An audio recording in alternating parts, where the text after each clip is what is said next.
everybody to another edition of the Rockpile Report podcast. I'm your host, Bill, season ticket holder Drew Gear. That's my producer, Chris Kruger. We've got Ryan Lasel from Rock Sports Network and hashtag Sports Fame over here riding shotgun with us this evening. And first of all, welcome back after a long hiatus. Cheers. Oh, yeah, it's been too long. I'm doing it left-handed, huh? I'll drink to that. All right. We do have stock up, stock down tonight. Before we get to cook, one quick stock up, and that is obviously me, Chris Kruger. Stock up.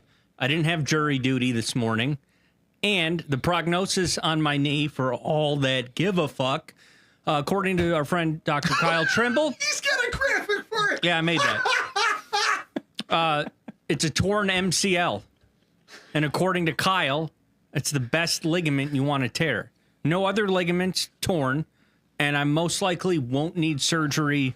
4 to 8 week recovery. I'm going to the doctor tomorrow to get all of that kind of checked out. But I sent my MRI to Kyle. Good to have friends in high places who sent it to a doctor and looked over and goes, yeah, it's just a torn MCL. All other ligaments fine. So stock up for me. So for all of those who give a fuck, Hey, over under 6.5. By Lord Jesus, I've never seen a more 4 to 6 than that. You're 4 to 6, my boy. You're 4 to 6, my boy. Yeah, so over under 6.5 people who give a shit about that update. I love that Chris tore his MCL playing roller hockey. Is that better or worse than me tearing my ACL playing flag football? It's better, but only slightly. So Better, but only slightly. I played the week after I did it. We won 9-2. I had a hat trick. Yeah, well, I went back in the game and had a rushing touchdown after I tore my ACL. So here we go. Okay, this is you want to play old man sports bona fides here? I'll tell you what. This is like Kramer, who was doing karate with children, arguing with Al Bundy. I'm not as good talking about his 4 touchdowns. I'm not as good as I once was, Drew, but I'm as good once as I ever was. I'll tell you what, I've never really been truly injured. I did break a finger playing slow pitch softball once, but that was my own fault because I'd never played the infield before, berated my own team, told them, you all suck. I'm taking first base. You know why? I can do it better than you. Having never played the infield. Mm-hmm. Didn't understand that my third baseman had a rocket. And when he let it go on what should have been the third out, I had this idea. I'd already committed. I had the foot on the bag. I'd leaned out, but the ball started to trail in the air, which is what happens when you throw it at 40 miles an hour. 50, it starts to move.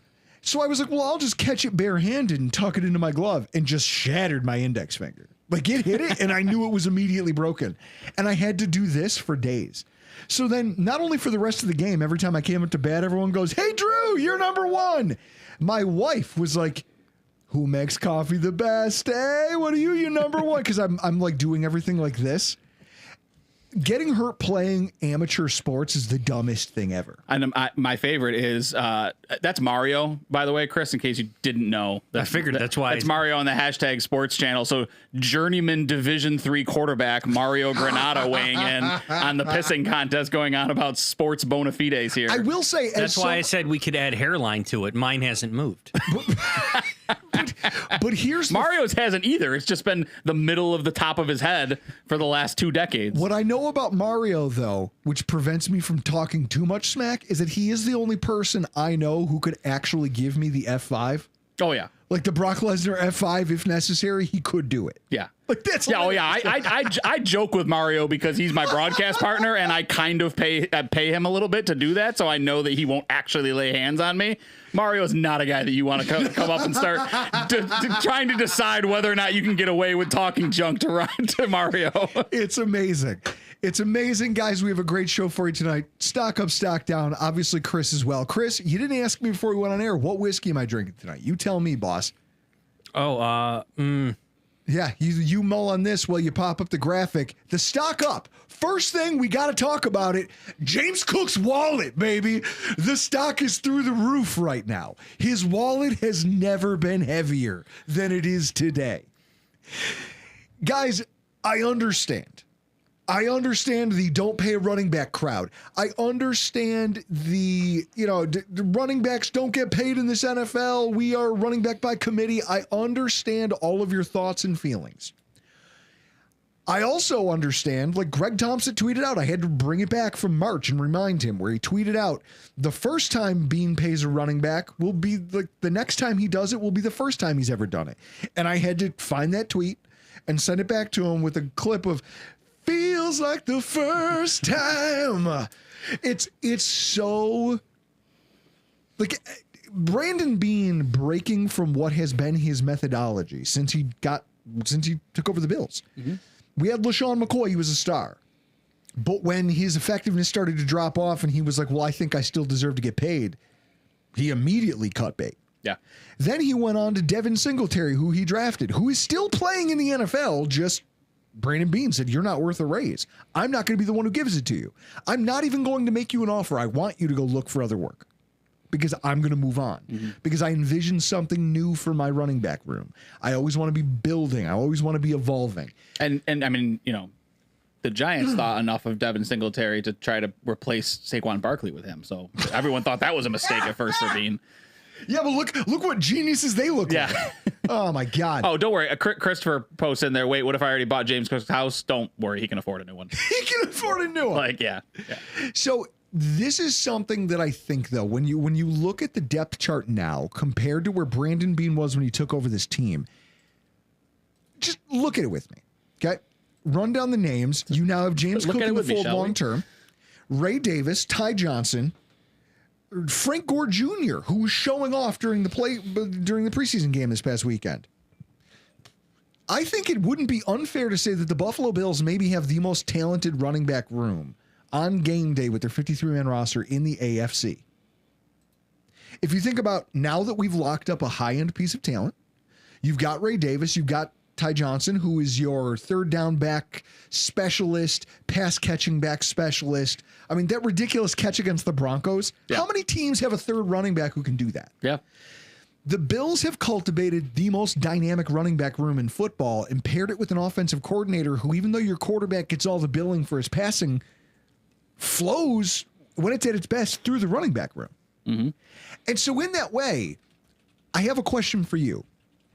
The decision to break from what has been Bean's normal cadence of business and extend James Cook to what is very good money. It puts him, 8th overall in terms of average annual value. Just behind Kyron Williams, who just got a big deal too. Yep. Do you think that it's either an admission of just how talented Cook is individually in a vacuum? Do you think it's Bean feeling the pressure of what it is to be in a competitive window and know this is the best running back I've been able to give my offense, or a combination of the two?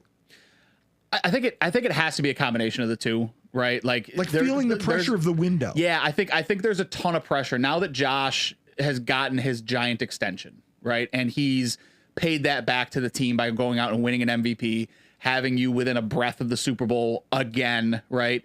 Like, I think there's an immense pressure right now on both McDermott and Bean.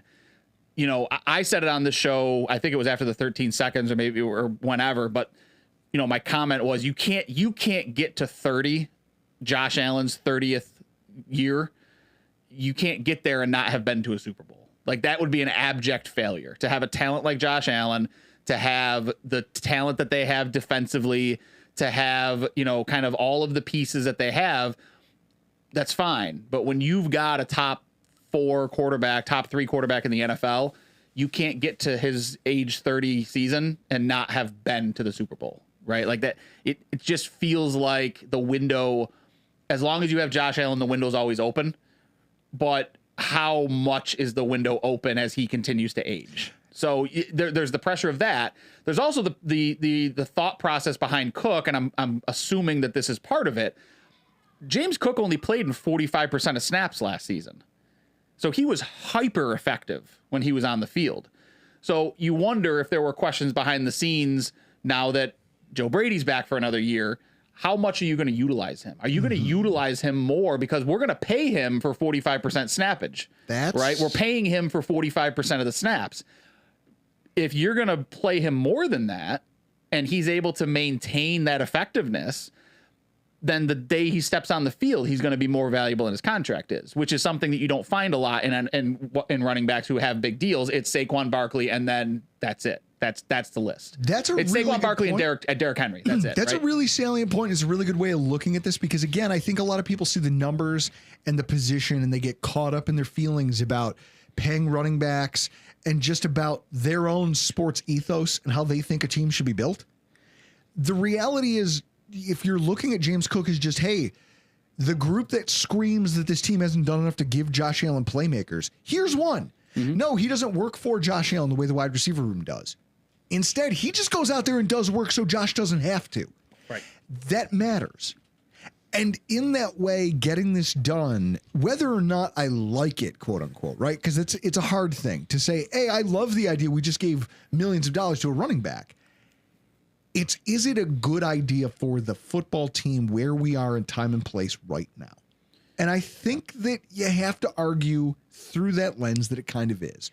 And then especially when the numbers come out, Spotrac with their tweet about 4 years, $56 million base. 46. 40. Yeah, that's what I said. 46. And then 15.2 guaranteed. So the signing bonus, the cash, right? He gets paid $10 million in cash in the form of a signing bonus this year. The rest of it's going to get spread out. So for practical purposes, it's only a 3-year, $30 million deal. Right. When you look at the overall structure of it, and I think that that's palatable to people. If you said, hey, Kyron Williams got $11 million in annual average value, and this contract on paper, just like all of them, looks like one thing. But when you look at the structure of it, you see that it's front loaded with all the guaranteed cash that's then going to be spread out over the lifetime of the deal. And it gives you it should give you a little bit better feeling about things. Yeah. It's funny. I was telling Ryan before we went on air, I didn't wear this on purpose, but the Wu-Tang shirt, cream, get the money, dollar bills, y'all. That's what I am happy for him personally. Like, you're always happy when you see a guy who seems like he works hard, has a decent attitude, get paid, get rewarded for it. I know a lot of people's attitude was, I don't want it to be for my football team. Mm-hmm. Yeah, I mean, I think the other thing you have to keep in mind is, like, you don't typically pay running backs this much money, right? But when you go around the NFL and you look at all of these running backs that got these deals, how many running backs have been paid that are ahead of Cook that aren't arguably the second best player on the football team? Like, you could make an argument that James Cook is the second best football player on this team. I mean, is there anyone else that you want to throw out there that's better than Cook? Right? Because it's Josh Allen, it's everybody else, but Roy Collins. One could argue Cook was the best Bills player in last year's AFC Championship game. Yeah, I mean, and they went missing in the fourth quarter. He didn't play. Right. But, so there again, I mean, is that coaching? Is that scheme? Whatever the fact. But, he went, I think we talked about it on hashtag when we did it. It was like he had a touch at like 11-10 left in the game, and he never touched the ball after that. Yeah. And he was being hyper productive, all of that. Right. So questioning there. But is it Saquon Barkley might be the only, and even he might not be the second best player on his own football team, right? When you talk about A.J. Brown and you talk about Devontae Smith and you talk about all those linemen, the defense, like A.J. Brown is my wet dream at wide receiver. Like, the guy who's just a physical freak can run. It's him and DK Metcalf. Yeah. Give me dudes who can win down the field, who can just beat up DBs at the line of scrimmage, but also run clean routes. Yeah. Make plays when the ball gets in their hands. Like, God. Yeah. I mean, so you paid your second best player on the roster to be the 8th best player at his position. Like, when you put that in context, and again, he only played 45% of snaps next year. So if he plays, 5% more of snaps, that's an additional 70 snaps, which is probably another maybe 25, 30 touches. Mm-hmm. What can he do if he maintains that same effectiveness? So I had a thought as I was ingesting all this information this morning on my drive into work, and it got me thinking. So the structure of this contract on paper, it's 4 years, $46 million. But effectively, once you get the details, it's 3 years, 30 with a void year at the end. Or there's a year that they're going to be able to get out of. Mm-hmm. Brandon Beane's, like, his magnum opus has always been based on, I get contracts done. I get Von Miller done. And on paper, it's a 6-year deal, but effectively we're out in 3. And look whether you liked the way the Von Miller contract went or not, he was amazing when he was healthy. Mm-hmm. And then the second he got hurt, it screwed everything. But there was an out 3 years into the deal. Mm-hmm. So we suffered for 2 more years afterwards, but it wasn't the worst. And now it seems like a bad dream that didn't happen and we're out from underneath it. Even when he makes mistakes at contracts, He's so good at the way that they're structured, with also his understanding of the ever-rising salary cap, that he always finds ways to leave us room, which begs the question, for those of you calling this a mistake, for anybody out there who doesn't like this, and you don't have to, I'm not saying you have to love it, but what I'm asking you is, in your heart of heart, if you think this is an abject mistake, how many mistakes has Brandon Beane made in terms of signings as a GM of the Buffalo Bills? I want you to tell me, what do you think his biggest mistake is? I mean, it's like, is it Kelvin Guys Benjamin? in the chat, what do you got? Is it Kelvin Benjamin? Biggest mistake. Was Kelvin Benjamin Beane? So that was his first year. Yeah. As his first year as a GM, he traded a third-round pick. Was it Vontae Kelvin Davis, Benjamin. maybe? But only because of how it played out, not necessarily at the time. Right? At the time, Vontae Davis was seen What about as Anquan Bolden? Yeah, but I don't think Anquan Bolden was brought in to be productive. I think Anquan Bolden was brought in to teach the wide receivers how to be wide receivers. Like, I don't think anybody thought Anquan Bolden was going to come in and put up 1,100 yards in that offense, right? No. I thought he'd show up in practice once. I would argue the deal for the Kelvin Benjamin deal, because Ronald Darby went on to be fairly productive over the rest of the time he was in the NFL, and Kelvin Benjamin didn't. And Mike Edwards. Oh, yeah, Mike Edwards. But Mike Edwards did no damage to the cap. He was just a dude you signed who you thought was better. I mean, and again, I think you can. O.J. Howard, giving him a $3 million fully guaranteed contract and then cutting him. But Vontae Davis would be another one. But again, I mean, when you talk about those these guys matter, right? Like, well, I mean, Vontae Davis mattered. He was your starting opposite Trey, right? And what ended up being a lost season. And, anyway. and I think the other thing to keep in context, right, is it was only a failure because of how it played out, not because at the time, right? Like the Von Miller thing, somebody posted Von Miller as a bad signing. Well, the only reason the Von Miller signing didn't work out is because he got hurt, right? And that's not Beane's fault, right? Like he brought Von Miller in to be what Von Miller was up until the point where Von Miller tore his ACL. Now you can argue, you should have known he was going to tear his ACL because he had an injury history, but you never assume guys are going to get hurt again. Quentin Spain in the comments. That's Paul. Is that Paul's burner? Is that Paul Wineski's burner? It could be, because he's a big Spain.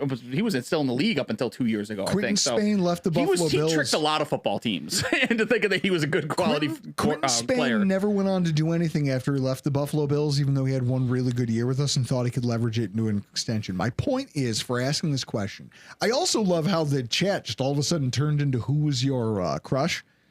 And I hear Heather Locklear in the 80s, and someone goes, "Hey, this is a young man's game." Well, it's because you use the term wet dream, which is always odd when you use that in non. I'm not gonna lie. When I hear Heather Locklear, what was that Spin City she was on, or what was the show? She wasn't on. No, Spin City, what sitcom TV show was she in? Somebody in the Melrose chat knows Place. This. So, maybe he's thinking sitcom. Jimmy Key's here, baby. I love it. I love me some Jimmy Key. I was gonna mention, not that it's a bad contract, but the timing didn't work out because of COVID. Star Latulele. But that wasn't his fault. Yeah, right. It wasn't his fault. At the time, he had a contract. Yeah, if Mario's still in here, don't shit talk Star. So if Mario's still here, my point for asking this is, if you look around the NFL, this is a league fueled by bad contracts. Sure. Look at this. Jalen Ramsey just got extended and then traded a year later by the Miami Dolphins. That's a culture issue, and also we talked about that in the other show as to what that might be, though. But also, you take a look at Trevor Lawrence. Trevor Lawrence is making a ton of money to be a quarterback in the NFL, and metrically, he is in the bottom third of the league. Daniel Jones got a fat contract extension, and he is objectively terrible. He's so bad that he's in a quarterback competition with Anthony Richardson, whose hand looks like Booger McFarland's. Yeah. Yeah. I mean, so, and Brock Purdy just got a giant contract. Like, these things don't make sense. All of the bad deals that have ever been signed around the NFL. Think about it for our own Bills franchise. Some of the worst. Langston Walker. Oh, yeah. You invoke the name Langston Walker on this podcast, I'll flip a chair. I'll moon you right here on camera. It's egregious. Derek Dockery. I was just thinking Derek Dockery. You talk about some of the absolute disasters that have been signed. T.O. for 1 year. Hey, that 1 year was a heck of a year. The dumbest contracts of all time have been signed here in this team and are currently going on around the NFL. That's right. Brandon Beane seems to do a really good job of at least getting good value, even if the player doesn't pan out. He gets really good value, and his deals are always structured so that it protects the team. He's a savant at this point. Well, and he talked about that on Hard Knocks this week, right? He talked about his responsibility. He wants to pay the players, but his responsibility is to the long term, of the team. He's got to be mindful of the money. Like he's very into it. In terms of like what he has to be responsible for. T.O. key to the city of Buffalo. I mean, say what you want. My you God, look at, I mean, if you pull it up, that. you pull up that T.O. year, he had a hell of a season in Buffalo. I'd like to, I think I did just black that out with the help of Miller Lite. But so my point is, even if you don't love the signing, I trust my GM. If my GM says, hey, I got to have that guy, and I'm going to break what my normal cadence of running a football team and organizing my cap is to accommodate this guy, it means he's either feeling the pressure to win now, but that almost inherently underscores the importance of James Cook to the team. And it also means he probably recognizes this player is very good at what he does, and we maybe think that there's more here. If that's the case, then we need to pay him. And Steve Noble in the comments said Curtis Samuel, currently on the team. And we are going to talk about him as maybe one of the biggest mistakes recently, one of the recent whiffs, and how that is going to screw the Bills here in 2025. I'm just going to throw it out there. T.O. Come on, man. One more time. 55 catches, 829 yards, and 5 touchdowns. That's pretty good. During the drought, that's pretty good for a 36-year-old wide receiver. So now, you know who else's stock was up, Chris? Ray Davis's dual threat career. Oh, good Lord.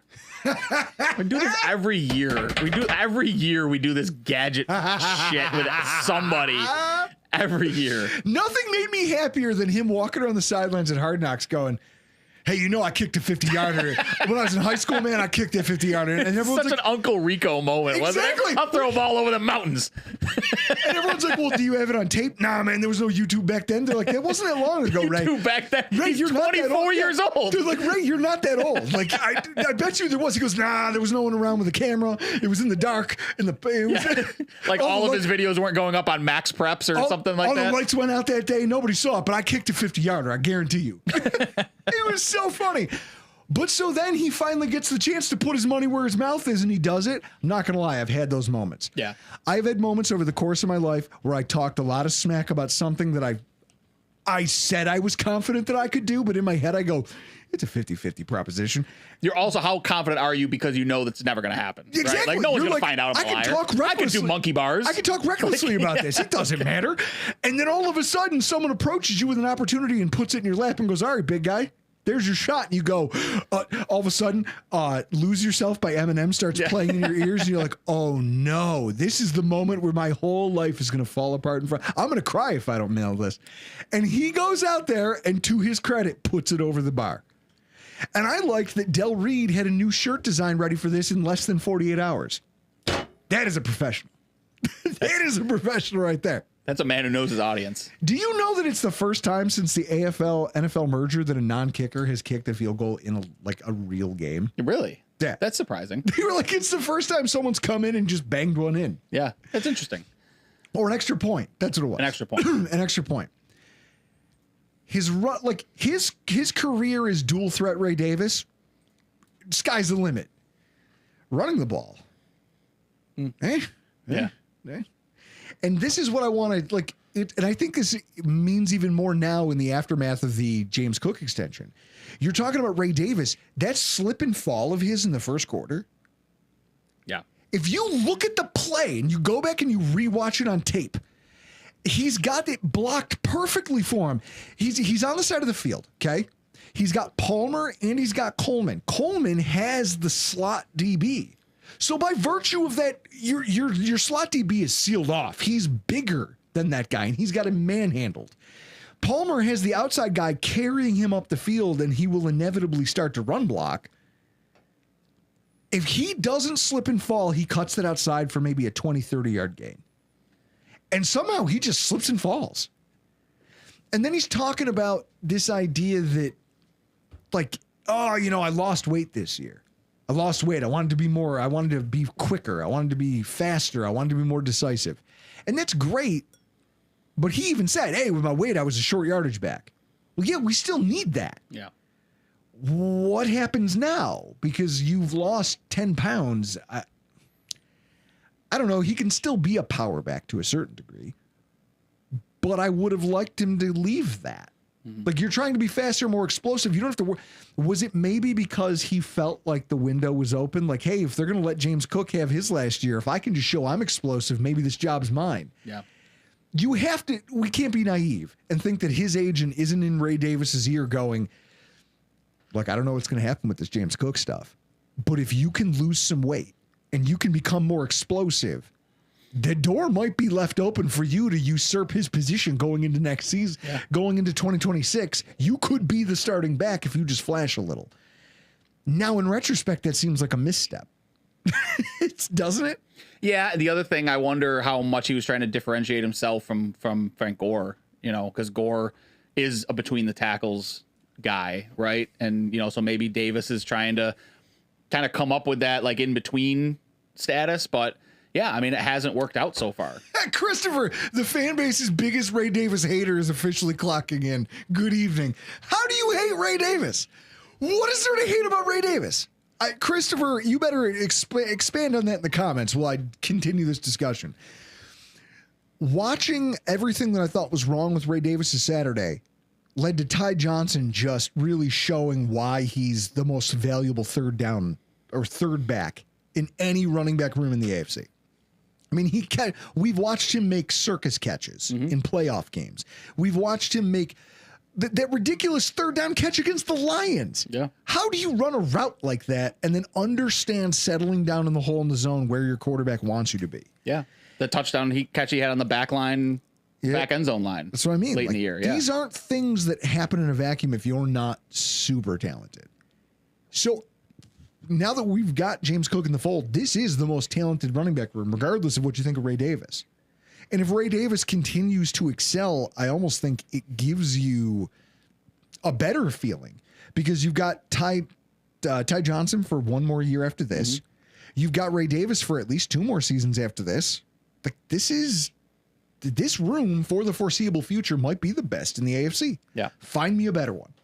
Yeah, and it'll be interesting to see what they now decision point comes with. And then one of them can always come in and bang home an extra point if you need him. Yeah, and I mean now the question always comes, right? Because I think the shift for a lot of NFL teams has been away from how much are we paying individual players to how much are we paying a room, right? So that's the question that I think at the end of this year that comes, how much is the James Cook contract? Does that hurt your ability to bring back a Ty Johnson after this season? Because what's Ty Johnson's asking price going to be versus, well, we've already got, we've got $7.5 million a year tied up in Cook.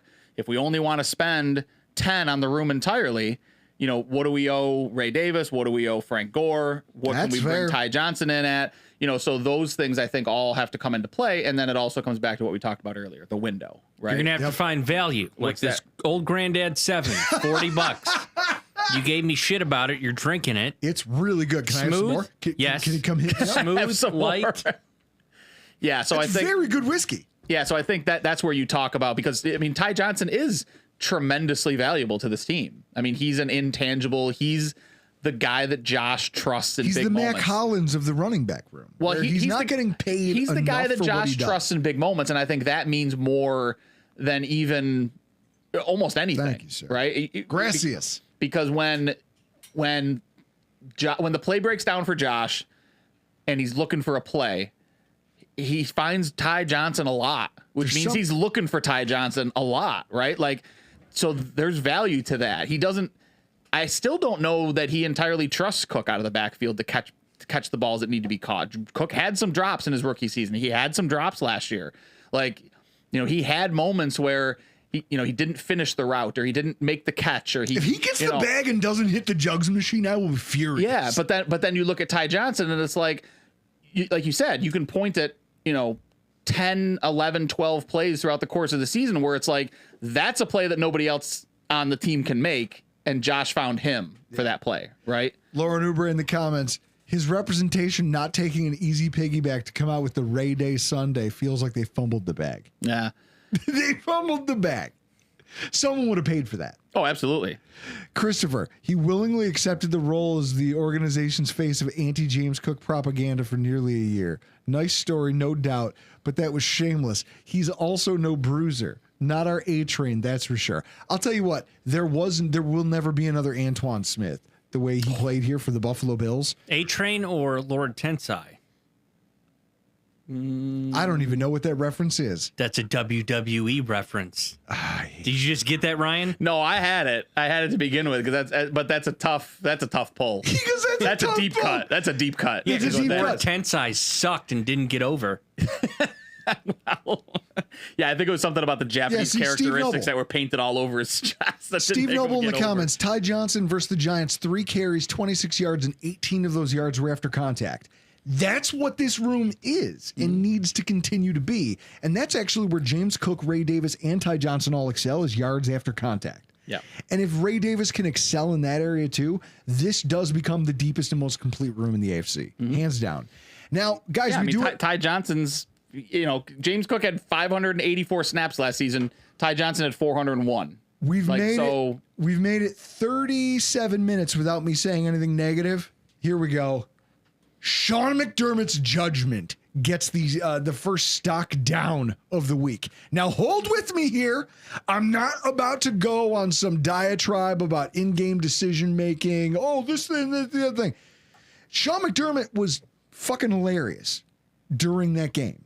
For those of you who watched night 2 of Hard Knocks, when he called the ref over to argue a holding call, calls the ref over and he goes, wait, explain this to me. And the ref starts defending himself, and Sean McDermott laughs and goes, no, I'm just kidding. I'm breaking your balls. Go, get out of here. Yeah.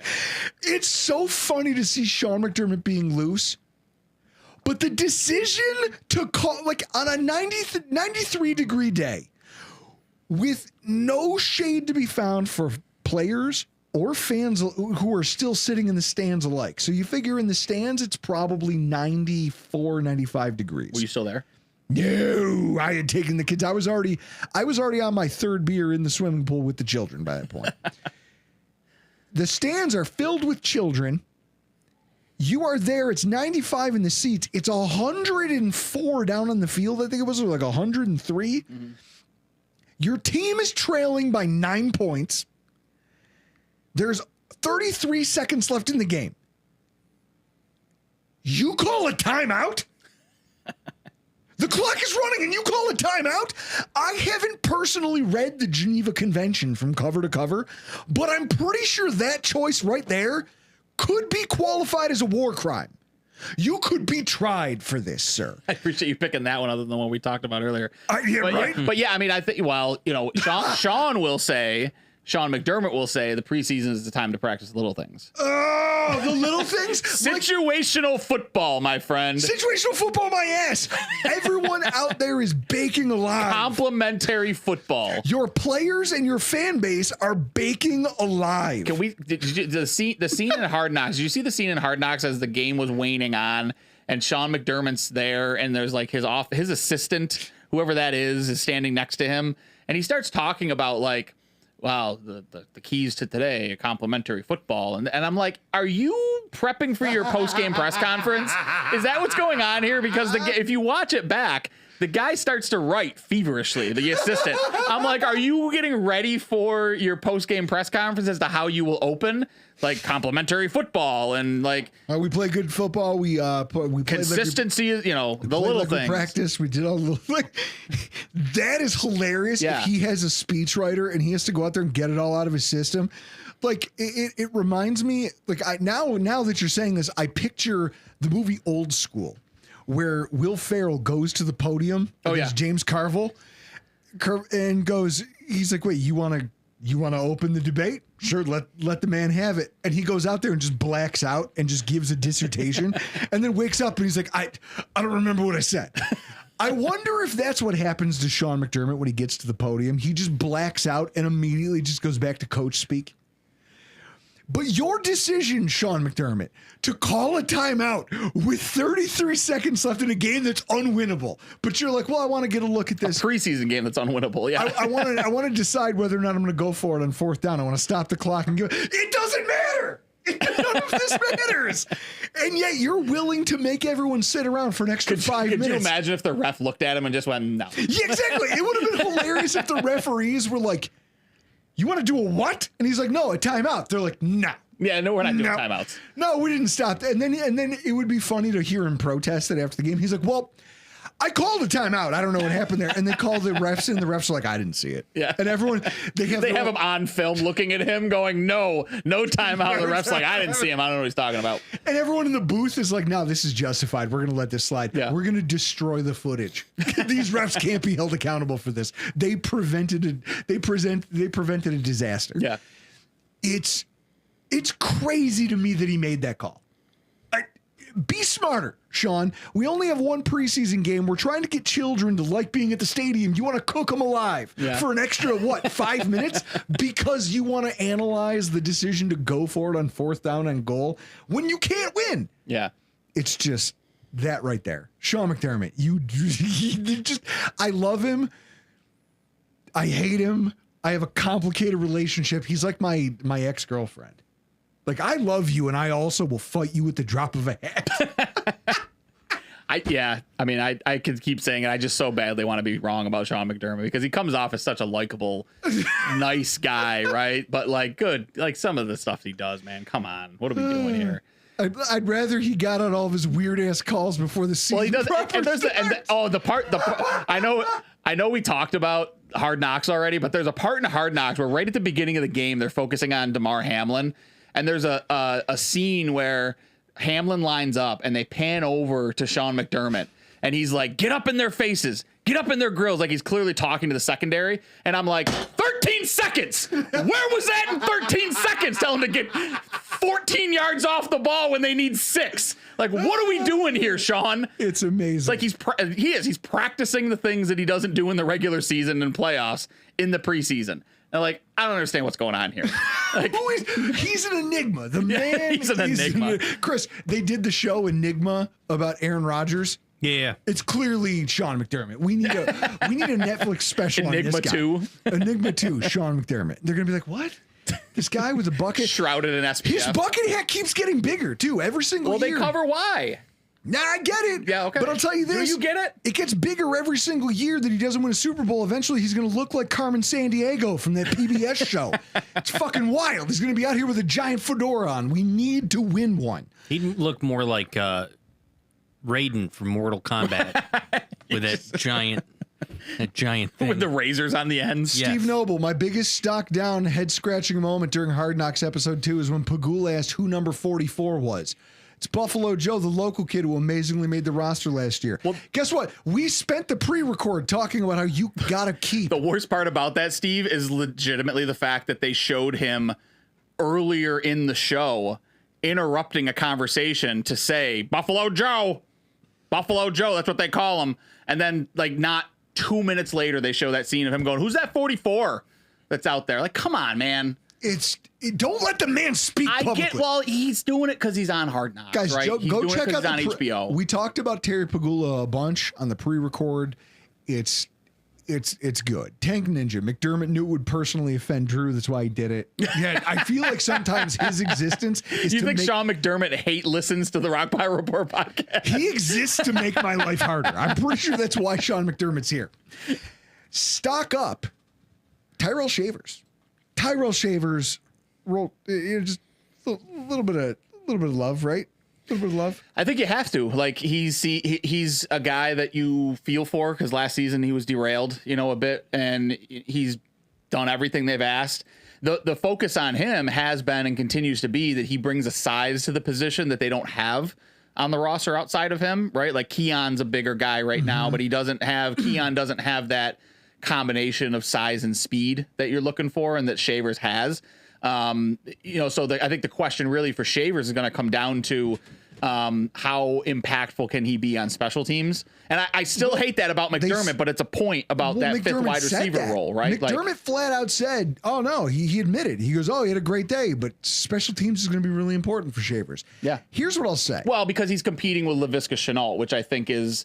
that's tough, right? Because Chenault's a return guy. He's a through and through return guy. We're going to have to hang on. Yeah. So sticking to Shavers for a minute, all of the talk about a lot of camp players melts like my 5-year-old did during that game on Saturday, where the kid's just dripping sweat. He's wolfed down a box of popcorn. Now all he wants to do is go home and float in a pool. Go swimming. Sure. He cares nothing about what's happening in front of him.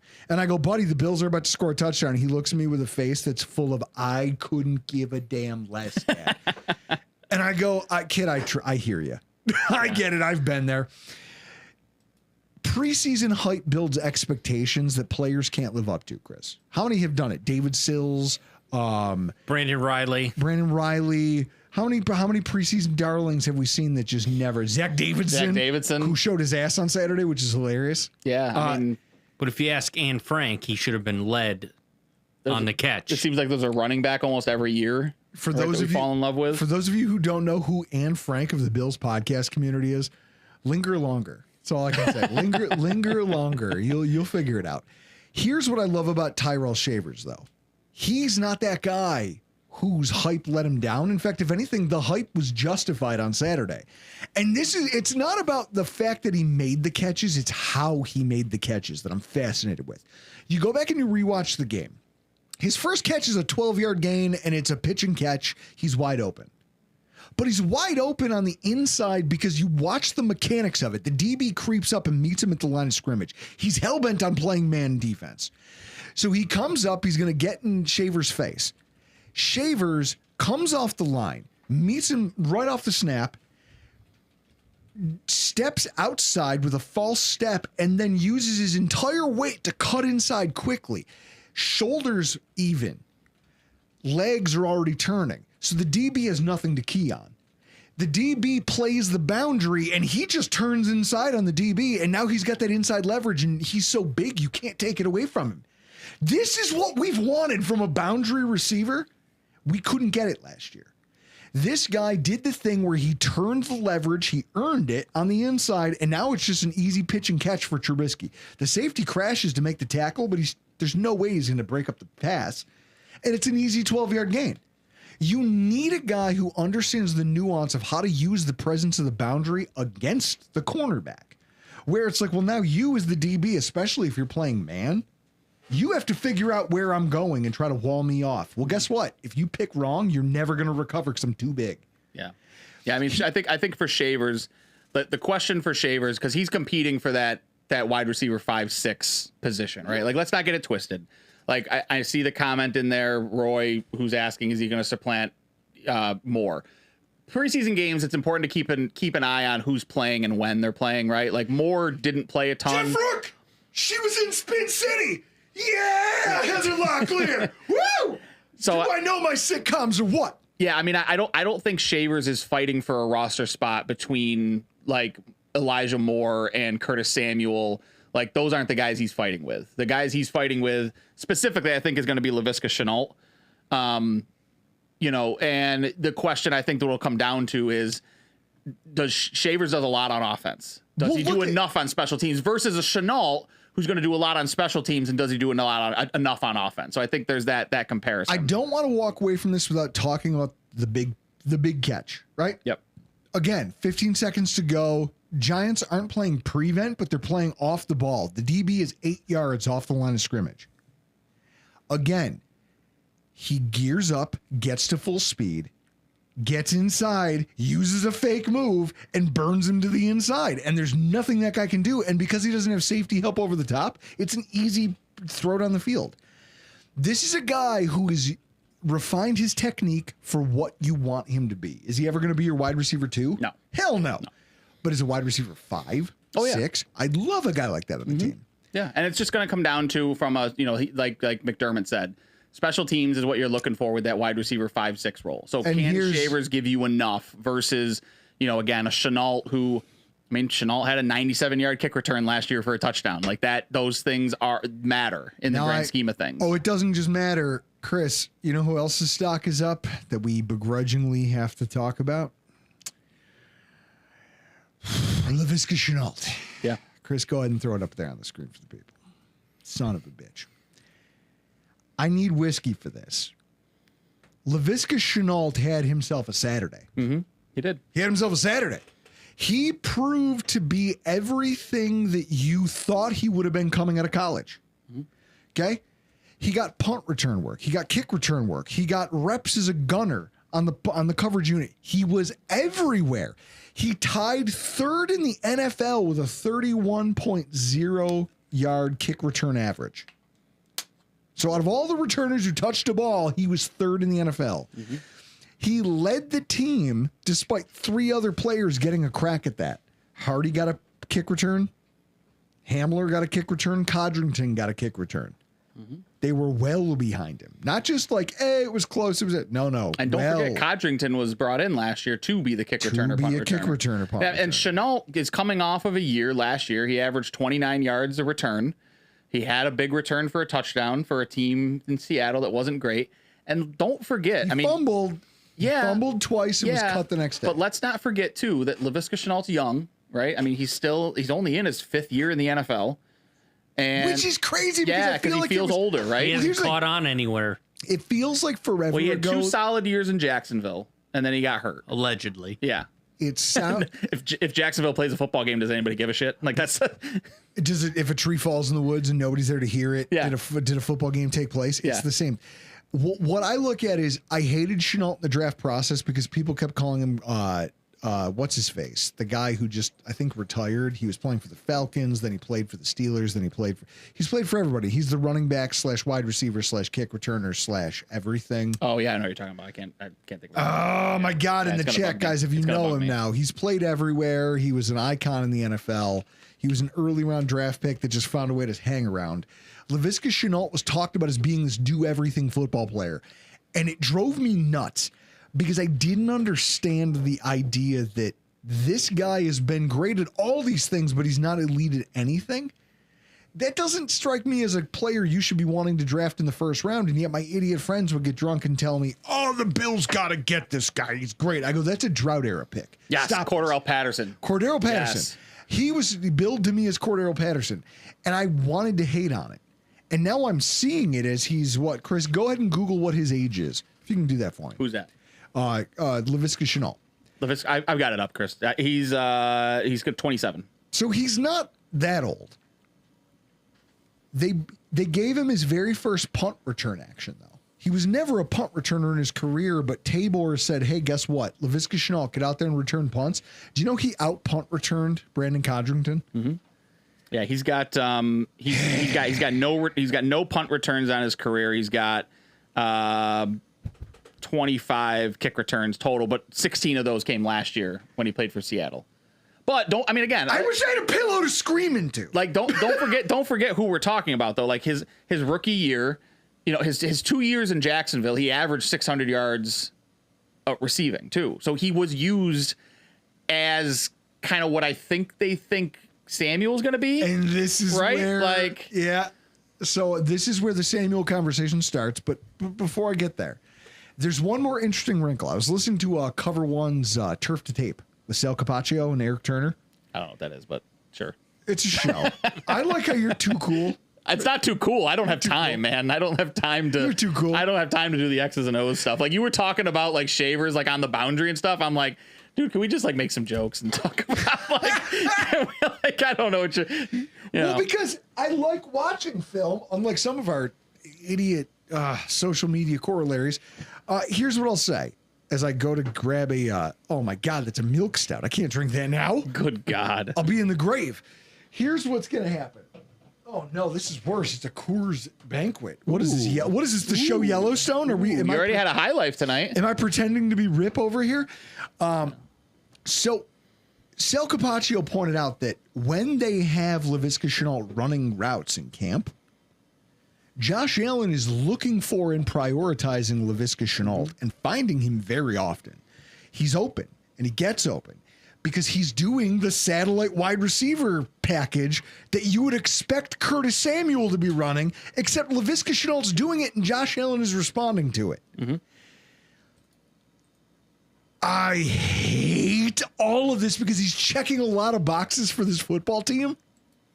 After I've railed against his existence in a Bills uniform.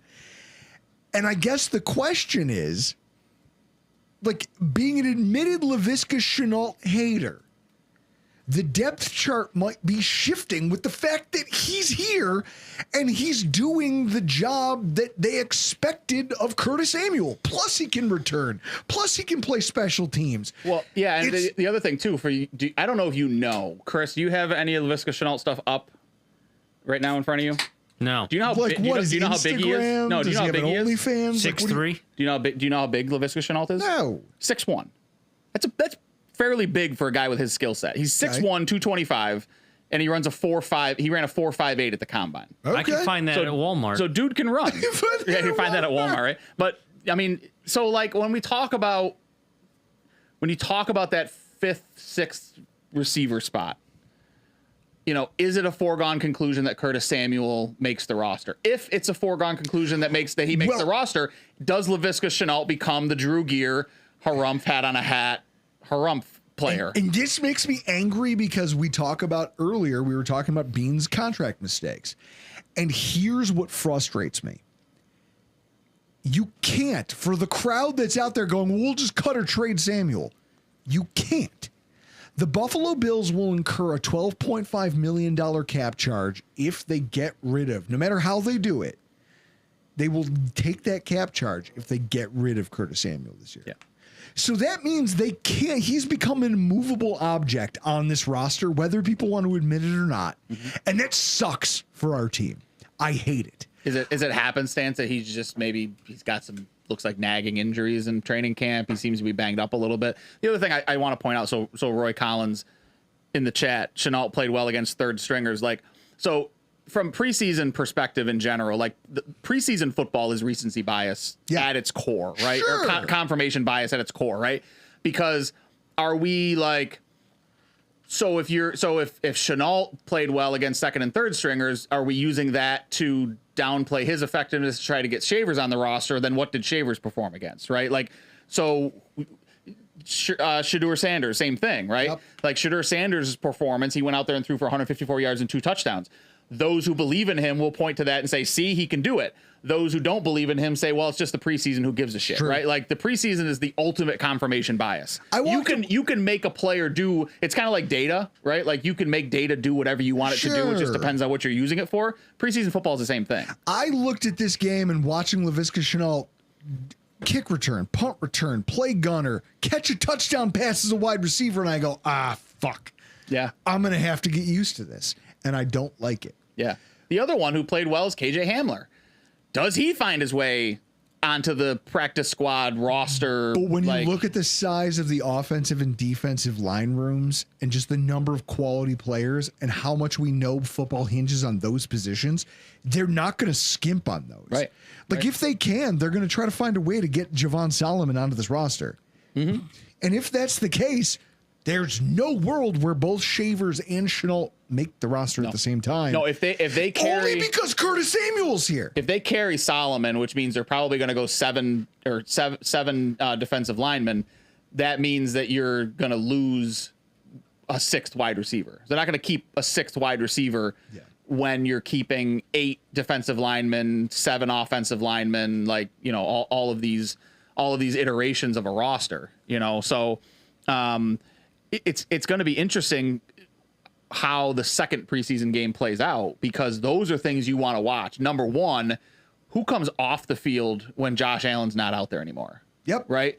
Because that'll tell you a lot about how they feel. Coleman, Elijah Moore, I would expect to come off the field. If that's the case, those guys are locks for the roster. Like if they don't need to see these guys play with Mitch and Mike, like they're on the roster. They're not going to pull Elijah Moore out of the game if they think he's got things to prove, right? So keep an eye on that. Like Dalton Kincaid, he didn't play very many snaps in the first preseason game. If he comes off the field, we already know he's a lock, but if he comes off the field, like they're good with where he's at from a progression standpoint. So those are the things you keep an eye on in these second and third preseason games, is how many snaps do guys play and who are they playing with? Because if you've got Shavers that's out there and Shavers plays the bulk of the wide receiver snaps in that second preseason game, that doesn't tell me that he's performing well. That tells me that they got a lot to see in this kid and say, well, you know, he's got a lot to prove. That's why we're going to play him so much. Mike Partham asked the question, who will Drew's arch nemesis be if Laviska Shenault makes the roster. Now he has to root for him. Drew will find somebody. I'm going to record a solo pod this weekend where I talk about some of the dynamics and some of the stuff that's been talked about by the coaching staff. It's going to be interesting, and I'm going to kind of lay the foundation for who that person is. You're going to have to come check it out to see that. But now I want to talk about, so Laviska Shenault's stock is on the rise against to my chagrin.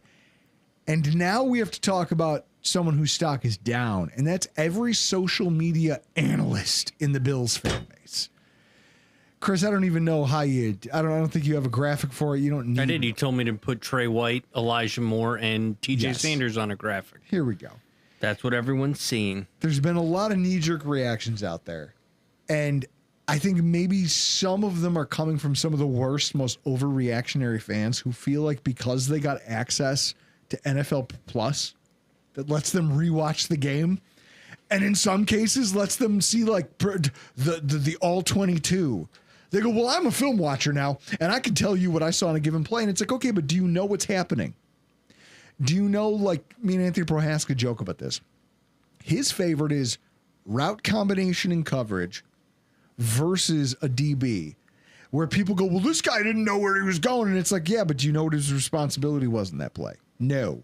You have to know both the defensive play call and then also what the wide receiver was supposed to do on a play. You can't know those things, or at least you can, but you have to sift through a ton of garbage to figure out, right? Mm-hmm. Like there's a lot of things you have to dissect in order to figure that piece of film review out. My favorite is always watching the trench play. And if somebody who I know goes, oh yeah, I watched the film and this guy stinks, and I go, okay, what makes you think he stinks? And he goes, well, look at this defensive end. He's not getting any push on that offensive lineman. And I go, all right, well, do you know what his responsibility was? Is it early down? Is it late down? Is it pass rush? Is it run defense? Also, I love asking somebody, offensive lineman, oh, you think he stinks? Where do you think his hands should be on this play? And if they can't answer that, then I'm done listening to you, because you don't understand how blocking works. So you don't know whether it's like, oh yeah, well, look at all this ground. He got bull rushed in the backfield. Okay, but what was his job? What was the play? How'd the play go? Yeah. You can't just watch tape, quote unquote. And what I saw a bunch, right? One of them was Elijah Moore. Yeah. I saw people carping about, oh, Elijah Moore, like he didn't do anything today. He stinks, blah, blah, blah, blah, blah. Okay. Go watch the tape and watch how often he, after his first release maneuver, was wide open. Yeah. And Mitch Trubisky just didn't look at him. Now, maybe that's a lack of reps in training camp, which, to your point about familiarity with a quarterback, maybe he's spent so much time working with Josh, Mitch hasn't gotten a feel for him. So he's not looking for Elijah Moore, which tells you what his road to the roster is. Chris, there's some people who have said differently, who have said some things. I think there's been tweets, right? I have a tweet. You have one. And the funny thing is I don't hate Mike Bunt. In fact, I've had some really good conversations and a bunch of beers with Mike Bunt. But to say this type of thing, it's a mouthful. It's a statement. Ryan, if you want to keep your eyes up there on the screen, you'll see the tweet in a second. To be able to emphatically draw conclusions from one preseason game is wild. And then to try to double down on it and say I watched the thing and I don't know. I watched it back and I drew this conclusion. It's not great. Yeah. It's a bad look. There you go. Bills fans won't want to hear this, but Elijah Moore is competing just to make their roster at this point. The best thing going for him is that Curtis Samuel has been out of practice. Moore has not shined during camp and has been outperformed by Tyrell Shavers. That's a rough one. Can I? It's a rough one. Can I say something without offending anyone? I don't know. You can offend everybody. I don't know who Mike Bunt is. That's perfect. And I don't know why I'm supposed to care what he's tweeting out. It's interesting to me that someone is willing to be so confidently wrong. That's it. After a preseason game. Yeah, because again, like we talked about, right? Like they didn't go out and sign Josh Palmer and sign Elijah Moore to cut them. Yeah. Right? Like, that's not how this works. Elijah Moore's contract is structured as such that, like, I don't know that you're cutting him, but also you didn't pay him much. I don't know why. It's nothing but upside. Yeah, I mean, I guess for a guy like Elijah Moore, like, he's not he's not like these fringe journeyman guys, right? Like, he's not a Laviska Shenault. He's not a Tyrell Shavers. Like, he's a proven yet underwhelming entity in the NFL. He's been a good, albeit underperforming wide receiver, right? Like, he was drafted to be a high-end wide receiver 2, wide receiver 1. He's not been that. He's been a decent wide receiver 2 for a Jets organization that didn't have a quarterback, that hasn't, didn't play well. And you could make the argument that Elijah Moore never really got a shot, right? Like, he never had a great quarterback. He had Zach Wilson. He had Zach Wilson. He had Garrett Wilson on the other side, who was just an absolute target vacuum. So to just be like, well, they brought him in and they're just going to cut him. Guys like Elijah Moore don't get cut like this quickly in his NFL career when a team searches him out and tries to bring him in, right? Yeah. It's the same thing with Josh Palmer. Like, it would be absolutely astonishing to me if either of those two get cut coming in favor of Tyrell Shavers. Like, if Tyrell Shavers makes the 53-man roster over Elijah Moore, like, I will never do another podcast again. Like, you will never hear my voice ever again unless we know each other in person. Now that's an emphatic take. Yeah. Also, what I want to talk about is the defensive tackle thing, right? Social media lit up with all of this talk about the defensive tackles, the young guys, the new rookies, and the way that they played in this preseason game. And that's awesome because they did do a really great job in tandem. Yeah. They were put together by this coaching staff. They said, look, you, Deion Walker, and you, TJ Sanders, are going to go out there and play the 1 and 3 tech together interchangeably. Walker, we think you have the size to be a 1 tech. If we can teach you to anchor and load you up a little bit, build your body size, but also you both have the traits we look for, and that we've talked about it, Chris, right? Anthony comes on this podcast every time and talks about penetration. That's all they care about from their D tackles. They just want penetrators and disruptors. So when you look at what they do and then the way Deion Walker responds to his snaps, everyone has every right in the world to clap at his production. 3 quarterback pressures on 15 snaps is pretty good. Mm-hmm. A batted pass. They all come from the A and B gap. And he and Sanders just rotated based on offensive alignment and scheme, based on what alignments the offensive line, like if the offensive line shifted, they shifted. If the offense lined up in a certain formation, he and TJ Sanders would kind of rotate as to who would be off the guard, the center's left and right shoulders. But with that saying, also PFF grades, Ryan Talbot, I'm not even going to subtweet. Ryan Talbot tweets out, hey, Deion Walker was one of the highest rated players on the entire Bills roster with his PFF grade.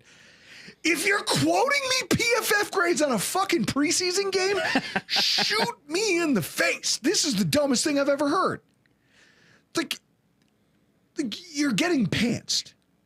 You do it to me. You say it to me. If you walk up to me in the office tomorrow and go, hey, man, did you see Deion Walker had a 90 PFF rating in that game? I'm going to pants you in the break room. In fact, not just pants, but pants and schoolboyed. Oh. Did you ever get schoolboyed? No. See, you weren't enough of a dork. Chris, did you ever get... I went to private school. Yeah, like how he says I went to private school, so obviously no one ever shoved me over someone else's back. Chris, you seem like the poster child for getting a schoolboy. No. Well, they probably... He was too much of an athlete. Well, no, I think... I played high school basketball and baseball. What? Yeah. You played... Okay, what position in basketball? Point guard. Guard. Hang on, shooting guard? Just guard. He went to a private school. Yeah. I was going to say there was no shooting guards. Yeah. He went to a private school. It's just guards and forwards. That's all they use. We didn't have I went to a small private school. It wasn't like, hey, I'm going to go try out for the basketball team. Right. It was like you're on the team because you're an athlete. Try out for the baseball team. My Spanish teacher, John McConnell, was like, hey, do you want to play baseball this spring? And I was like, I played baseball as a kid. Yeah, I'll give it a shot. Yeah. And I was on the baseball team. It's like, hey, if you don't play, we're not going to have a team. That's like North Collins. I played center field, and I batted 7th, I think. That's like me. And then for basketball, they needed 10 so they could scrimmage. I was joking about this in high school. I went to North Collins, and our team was so small that cuts, like roster cut down day, it was only ever like 1 or 2 people, and it was usually between me and my friend Brandon Durleck. And so like he and I would regularly talk about it, just like, do you really want it? If you want it. In the last couple of years, I was like, do you want it? Yeah, just take it. I don't give a fuck. And I'd walk in to Kellner's room and go, hey, Coach Kellner, I'm out. You should take Brandon. He goes, really? I go, yeah, no, I don't have it. I don't have it in me to commit to this. I'm just going to go work. I'm just going to go make money. I love this, like paints such a beautiful picture for me, because for those of you who don't know, we're in a group chat with the guys from #Sports and some other NFL, like Spencer German, who covers the Browns for Sports Illustrated. And constantly it's Mario Granata and Drew arguing over technique and like reads. So the absolute dichotomy for me of Drew Gear, who couldn't make the roster for the North Collins Rednecks 13-man baseball team, and Mario Granata, who like went to play for Mount Union, one of the biggest football powerhouses in Division III. Like, yeah, the two of them arguing over who knows more about football is just beautiful. It's our basketball coach in high school was a woman, and she was drop dead gorgeous. Yeah. And we had a game where we had poor rebounding, and so we went over like rebounding the next practice. I bet everybody was hoping she'd show them how to box out. No, yeah. Mike Wallace, my friend Mike Wallace, was like first in line for it, and our coach was like, we need to do box out just better. Ass to crotch. Yeah, so she's got, our coach has her ass in Mike's doing this like thumbs up, like, yeah, not paying attention, thumbs up. Hot head coach. It was literally the Van Halen video, Hot for Teacher. All of our gym teachers, we had a female gym teacher. Lauren said those who can't do podcasts. Yes. We had a female gym teacher, and she was jacked and very intimidating. You couldn't wait for her to show you how to box out. No, I'll tell you what. You literally gave her a wide berth when she walked down the hallway, because if you said anything out of line, she was old school. She's probably like 50 and just jacked. Like old school Arnold Schwarzenegger, square jaw, I'll kill you. I'll fold you up into a ham pocket, fat boy. Stop this. Stop your shenanigans. Stop messing around with the girls when they come out of the locker room. Like, say she called ham boy? So like a hot pocket. That lady shoved me one day. This lady shoved me one day, and it scared me straight, because the girls' locker room was up a flight of stairs and the boys' locker room was on the ground floor. So the girls would all run down, and I would stand there, and me and my friends would sometimes like chirp them from the stairwell, like, you know, as 9th graders are wont to do. Sure. And this woman one day just caught me full stroke walking down the hallway and just caught me with an full just forearm. And was like, knock it off on the stairs. And I was like, oh my God, I'm so sorry. I won't even go in the gym that way. So she scared you straight? Well, I'll go in the gym the other way. I swear to God. So your wife has her to thank? So what I'll say is that Deion Walker, getting back to the Bills conversation, Deion Walker did a great job. But what Sanders did was, if you actually go back and watch the film and understand what you're seeing, it was arguably more impressive. Deion Sanders, or TJ Sanders, Jesus Christ, Deion Sanders, all he did was lose toes and talk a lot of trash. He almost died. Like Sanders, what he did wasn't sexy. But we talked with Anthony Prohaska last week about this idea that he goes, well, I love that he's getting run in practice, he's getting pass rushes, but I want to see him take on the run. I want to see him. What happens when he gets duoed in coverage? Because he's 290 pounds. Mm-hmm. He's the same size and a little bit smaller, and because he hasn't had the time in an NFL program, as Ed Oliver. He's looking at this like, I don't understand how this guy is being talked about this well. How does he hold up against the run? Because that's the mark of any 3-tech D tackle. Mm-hmm. It's not enough to be a penetrator. If you want to be a real difference maker in the NFL, you also have to be able to play the run to some degree. Yeah. I watched him take on duo. They double teamed him and tried to run off of it, and TJ Sanders didn't budge. He held him in place. The linebackers flowed around him and made a tackle for a stop. No gain. That's the job. Mm-hmm. Everyone talks about the pass rush that you want to see from a defensive tackle, and I think that we've grown accustomed to it because this franchise prioritizes 3-tech penetrators. It's why Larry Ogunjobi is here. It's why you have Ed Oliver, and it's why you have TJ Sanders over Alfred Collins in the draft, or any number of big-bodied defensive tackles in this draft class that you could have taken. TJ Sanders just took a step forward to showing that against, and the thing I talked about in the run-up to this game was that the Giants' interior offensive line wasn't deep, but they all have NFL experience. It's just journeymen. But they've all been backups on teams. Yep. So they have NFL experience. So to know that he held his own against guys as a rookie with NFL experience, that's promising, isn't it? Yeah. Yeah. So when you watch that, I don't understand what goes through these film analysts, these self-proclaimed analysts' minds when they try to put down TJ Sanders and elevate Deion Walker. Because I go, yeah, well, what Deion Walker did was great, but he's also massive. Yeah. That should happen. What Sanders did was far more impressive to me. Yeah, I mean, I think when you talk about the goal of that defensive front, right? They clearly prioritize guys that can penetrate and make plays in the backfield. But the other thing that they also have to prioritize is because they run undersized linebackers and they drop safeties into the box to make up for not having multiple defensive linemen. The defensive linemen also have to do a good job of keeping those guys clean, right? Keeping those linemen from getting to the second level. So the initial impact is to penetrate. But if you can't penetrate, you better absorb your block, right? You better keep those guys busy, keep them from getting to your second level, keep hands off Milano, keep hands off of, Tremaine, not Tremaine. I'd say Tremaine Edmonds. Used to be Tremaine Edmonds, but keep hands off of Taron Johnson, keep hands off of Cole Bishop, who's going to drop into the box. But so they have to be able to do both, and I think that's why you see them prioritize guys like TJ Sanders over the other opportunity, the other guys that would have played like opposite Ed Oliver, right? Like, because Ed Oliver does a really good job of that. If he can penetrate, he penetrates quick, he makes a play. But if he doesn't penetrate, you don't see him often over pursue or play past that line of scrimmage. He's really good at diagnosing, can I beat my guy? Can I make a play? If not, just kind of make it muddy in there. Can I muck this up enough that they can't run around me? Yeah. And you saw TJ Sanders do that.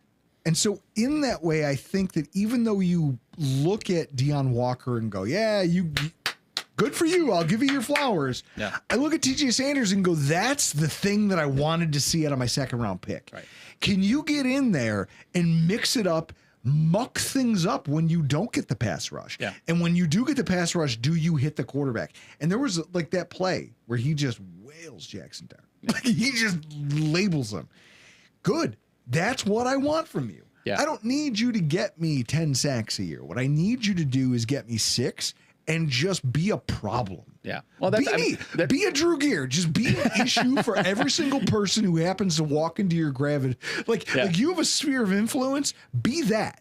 And have that sphere of influence sit in the middle of the defensive line, and you just be a problem for anybody who walks through it. Yeah, I mean that's the key to beating guys like Lamar Jackson and Patrick Mahomes. Get after them. Yeah. One, and if you can't get after them, make it ugly. Make it ugly in front of them so that they have to get off their spot. They can't do the timing routes. They can't break up the middle. Right? They can't run up the middle. They've got to get to the outsides where your speed and your linebackers and your secondary can make a play at the line of scrimmage. There is a reason, I firmly believe this, there is a reason that the Buffalo Bills have such a great record of success against Lamar Jackson, and it's because of that right there. Yeah, they don't let him get up the middle. They do a great job of never letting him just run off guard or off center clean. Yep.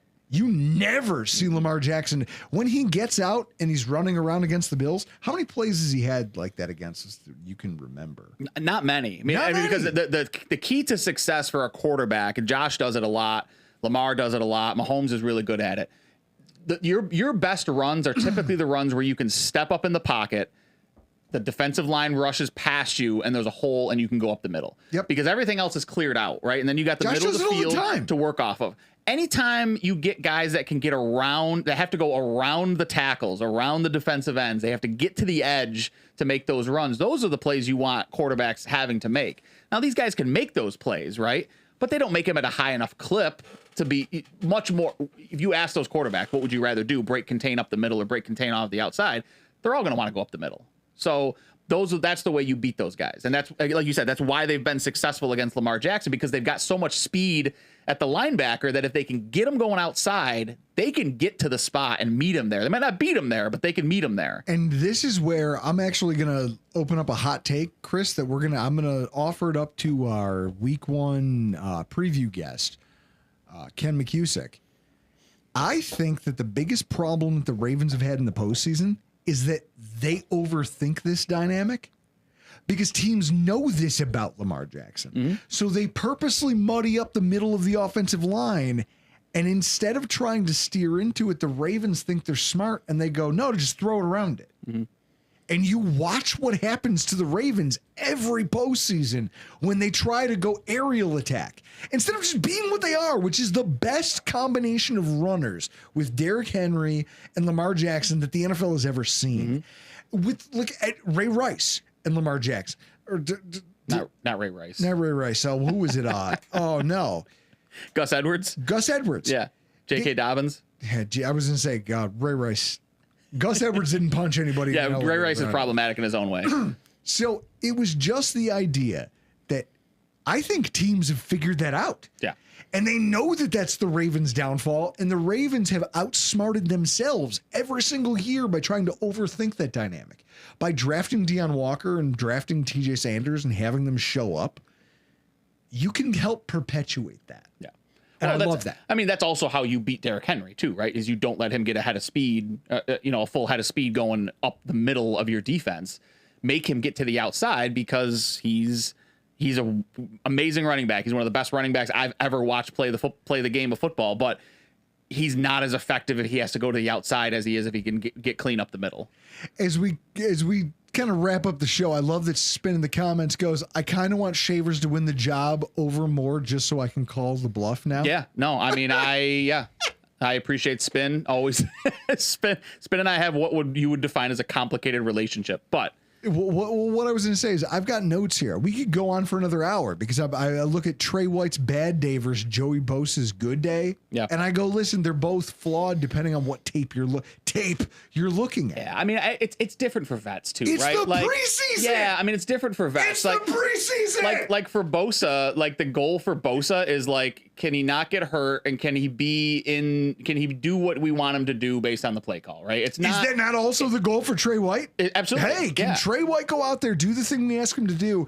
They're like, oh, well, he's giving up a lot of because he's old and they're throwing it in front of him, and he can't rally tackle as fast as he did when he was 27 the last time we saw him. Yeah. It's a little different. Yeah. It's a little, actually 28. It's a little different. But it wasn't like he had an awful day. He didn't get beat over the top. No, they didn't challenge him. They just threw it in front of him, made him tackle. Okay, great. That's his job. Mm-hmm. And if you do that, that fits the Sean McDermott ethos. Make him work for it. Mm-hmm. Make him take 10 shots. 3 yards at a time. Yep. Meanwhile, you've got Joey Bosa, who's sliding off a tackle and making a shoestring grab at a guy's ankle at the line, and they go, oh, it's a tackle for loss. He did a great job. I hate anybody who wants to overanalyze a preseason game. Yeah, no, I mean, it's we talked about it, right? It's confirmation bias. So, I mean, the fact that Bosa didn't get hurt, you have to like the fact that, yes, I mean, he did make a tackle for loss. Yeah, it was a shoestring tackle, but he still made the tackle, right? Like, and that's all you can take out of it. Like, he didn't miss a tackle. He didn't get hurt. He didn't seem out of position. He looked like he was in shape. Boom. What more do you want from him? Done. Right? Now, guys, this weekend, I'm going to go over on my solo pod what I'm looking for in week 2. I just like the fact that you all showed up here to hear this stock report. This is fun. Yeah. I like this. I like that we've got a good crowd that gives good feedback, who also apparently knows hotties back from the 80s and who understands just the heartthrob dynamic. Chris, didn't we talk about this the last time I was on the show? We did talk have about extensive in like the childhood chat. crushes. I feel like I mean, Topanga. yeah, sure. Like The correct answer is Mandy Moore, and no one else still is. Will always be Mandy what about Hillary Moore. Duff, man? She was Mandy something. Moore. That's it. Mandy Moore is the GOAT for you. The GOAT. The GOAT? What about you? Oh man, there were so many, right? But I feel like am I a little Chris? How old are you? 41. Okay, so you're older than I am. So I mean, for me, the easy go-to is Topanga Lawrence, right? Like everyone had a crush on Topanga Lawrence growing Nope, up. not No, me. who were you? You were the Told older you. woman, right? You, Well, you went no, for the I older told- women. I've Blondie said- from Joe Dirt. I've said it over and Joe over again. Dirt. Brittany Daniel, not just Brittany Daniel, but Brittany Daniel from the movie Joe Dirt is the hottest thing with the leather fringe, like halter top. It's the hottest thing. Yeah, but I think you will ever see play, on film. play the game though, right? Because you were what 7? How old were you? 15? 16, 17. That's not a childhood crush.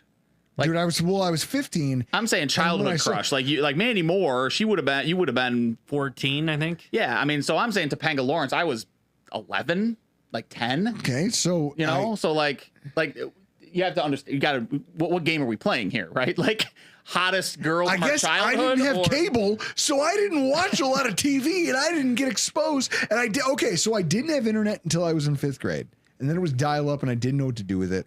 Then I did all the wrong things with it, got that taken away. So then, You? yeah, right. So then, when you talk about crushes, the only one that I ever developed that I hung on to for a while, right? Because you'd see a girl and you'd go, "Oh, she's pretty." It was Brittany Daniel riding a horse in Joe Dirt. And when I saw it for the first time, my chest started to hurt, and I realized it was because I wasn't breathing. Yeah.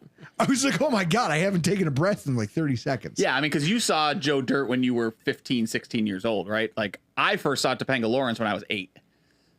So, like, that's a childhood crush Yeah, I to guess. me. Like, I grew up with the I look odds at for it when you Topanga recognize, Lawrence, you're right? like, "Wow, that lady." And Chris, so did you watch? So the question was Chris watching This Is Us for No. her? The Candy music video. Guys, I love that we can all come together, that you guys are such good sports, and we can commiserate about football's nonsense, my nonsense, our personal combined nonsense. Before tonight, we do have to get the hell out of here. Because Chris is doing this. I'm Drew Gear.